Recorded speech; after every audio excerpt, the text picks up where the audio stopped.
বিসমিল্লাহির রহমানির রহিম।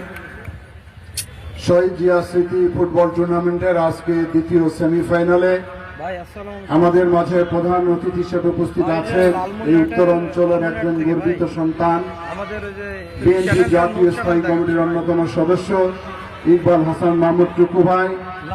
আমাদের মাঝে আরেকজন বিশেষ অতিথি হিসেবে উপস্থিত রয়েছেন আমার প্রিয় মানুষ, ছাত্র দলের সাবেক সভাপতি, যাকে আপনারা টক শোতে সবসময় দেখেন, যুক্তিসঙ্গত কথা বলেন, সেই আমার প্রিয় নেতা শামসুজ্জামান দুদু ভাই, সৈয়দপুর জেলা বিএনপি সংগ্রামী সভাপতি আব্দুল গফুর সরকার, রংপুর মহানগরের আহ্বায়ক শামসুজ্জামান শামু সহ সকল নেতৃবৃন্দ, সম্মানিত দর্শকবৃন্দ, উপস্থিত সাংবাদিকবৃন্দ, খেলোয়াড়বৃন্দ, ধীরে ধীরে আমরা খেলার শেষ জায়গায় এসে পৌঁছে যাচ্ছি। আগামী 28 তারিখ এই খেলার চূড়ান্ত ব্যবস্থা হবে বা অনুষ্ঠিত হবে। সেই খেলায় উপস্থিত থাকবেন আমাদের প্রিয় পার্টির ভারপ্রাপ্ত চেয়ারম্যান জনাব তারেক রহমান। তাহলে এই খেলা যে শুধু খেলা ছিল না, সেটি প্রমাণিত হয়েছে।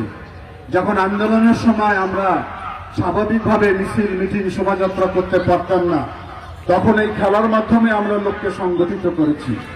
একটি সুস্থ মানুষ, একটি সুস্থ জাতি গঠন করার অন্যতম হাতিয়ার। সুতরাং মনে রাখতে হবে, বিএনপি শুধু আন্দোলনেই তার কারিশমা প্রদর্শন করবে এটা হতে পারে না।